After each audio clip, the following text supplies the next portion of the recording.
Magupit tayo ngayon ng high cut barber makasipag for today's video. Wala akong ibang maisip na vlog makasipag, kaya binavlog ko na rin to makasipag. Yung aking skill sa paggugupit. Hindi naman ako magaling magupit.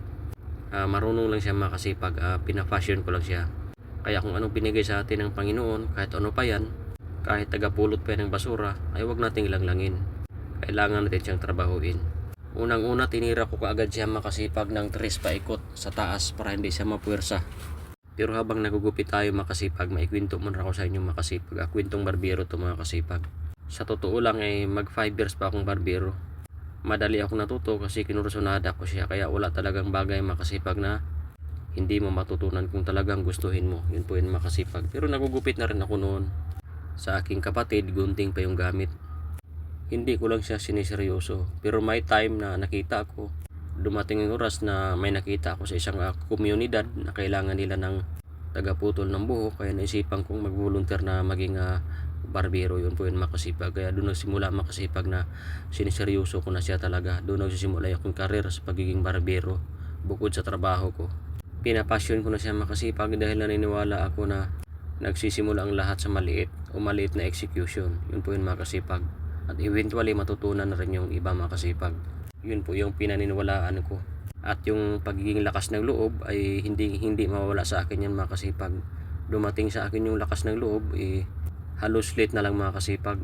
Sa edad ko na to, kaya mahalaga pala na malakas yung loob makasipag. Kung noon ko pa nalalaman to makasipag, yung pagiging malakas ang loob o yung diskarte sa negosyo, kasi noon talaga binaliwala ko lang yung negosyo. Maririnig ko, pinalagpas ko lang siya ng tenga na wala talagang yumaman sa trabaho kundi sa negosyo. Kung siniseryoso ko lang noon, malamang malayo nang narating ko. Kung hindi man ako magsasucess, ma-failure ron ako, malamang marami na akong experience makasipag na hindi makita sa libro makasipag, yung tunay na experience. Kaya mahalaga makasipag na malakas yung loob mo makasipag. Kung anong gusto mo, magagawa mo siya pag malakas ang loob mo. At yung pagiging hindi mahiyain makasipag, gaya na lang itong pag-vlog, mahiyain din ako dati, pero sinubukan ko lakasan yung loob makasipag at labanan yung hiya, kaya nagiging content creator na rin ako makasipag. Pero sinubukan ko na rin yung pagiging content creator dahil naniniwala ako na subok-subok lang. Wala naman talaga sa perfectin mo bago magsimula. Wala naman talaga doon makasipag. Kaya ang ginawa ko makasipag ay lakasan yung loob at saka mag-try ng antry, malugi ng malugi. At hindi naman talaga lugi at mayroon ding tatama dyan. Yun po yung para sa akin makasipag. Balik tayo sa trabaho natin makasipag. Tapos ko na siya makasipag na pinaikutan ng number 3 guard sa taas makasipag. Kaya kukuha tayo makasipag. Ang kasunod na gagawin natin ay kukuha tayo ng lever na 1 guard. Naka-open yung lever. Yun po yung para sa ginawa ko dito. Binalahan ko muna siya ng 2 guard kasi nakasimosyon matagal na akong natambayan. Hagod lang na hagod makasipag na nakasimosyon. Ilalaro lang natin yung 1 guard or nakalabas yung lever, open close, abaya close sa pinakababa. Yun po yung makasipag. Hagod lang yan paikot. Balik tayo sa kwento makasipag habang naghahagod tayo makasipag. Kaya kung mayroong skills na binigay siya ng Panginoon sa atin, ay trabahuin natin siya. Huwag natin siyang langlangin. Dahil hindi naman talaga nagsimula ang lahat sa malaki, nagsimula ang lahat sa maliit. Yun po yun makasipag. Okay makasipag, patuloy tayo magupit makasipag. Okay, magpatuloy tayo makasipag. Laruin lang natin makasipag yung number 1 guard na naka-open siya o naka-close. Sa baba, close. Laruin lang natin siya makasipag at makikita natin yung kalalabasan niya. Yun po yun makasipag.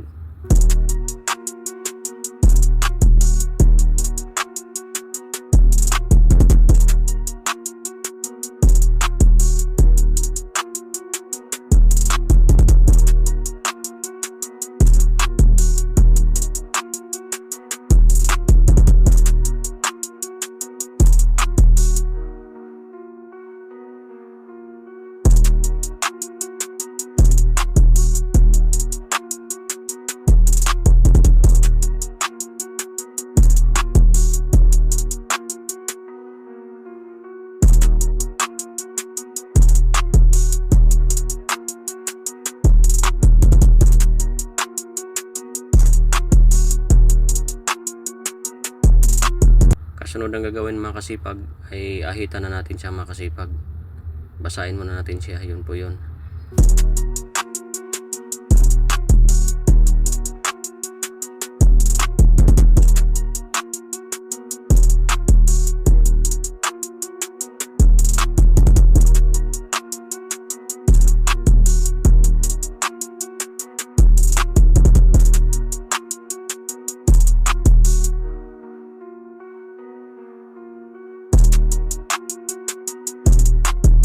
pagkatapos makasipag ay guguntingin na natin siya makasipag. Gamitan natin siya ng gunting.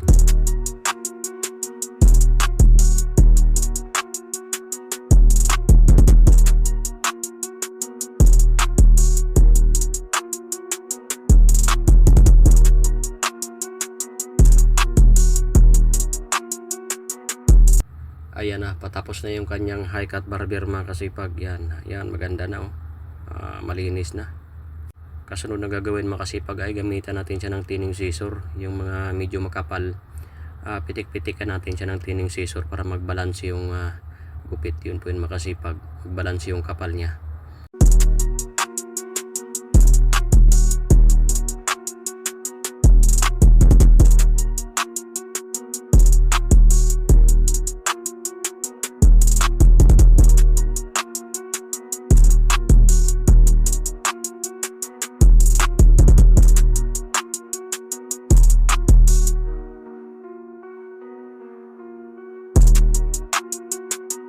Ayan na, tapos na makasipag, pero ipipinish pa natin siya makasipag.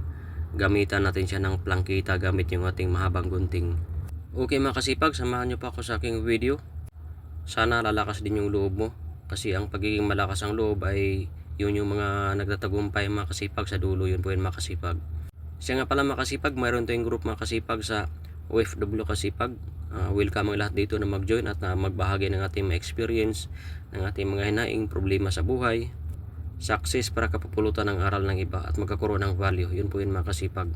Okay mga kasipag, kung sa palagay yung makasipag ay nagustuhan mo yung aking video mga kasipag, pwede mo akong i-like, i-comment, or share, subscribe sa my YouTube channel. I-click mo na rin yung bell button below para ma-notify ka sa mga bago na nating video ni upload. Sabay-sabay tayong mangarap mga kasipag, tayong mahihirap. Yun po yun mga kasipag. Okay mga kasipag, hanggang dito na lang video natin mga kasipag. Maraming salamat sa panonood. May kasabihan, nasa Diyos ang awa, nasa taong gawa. Okay mga kasipag, hanggang sa muli!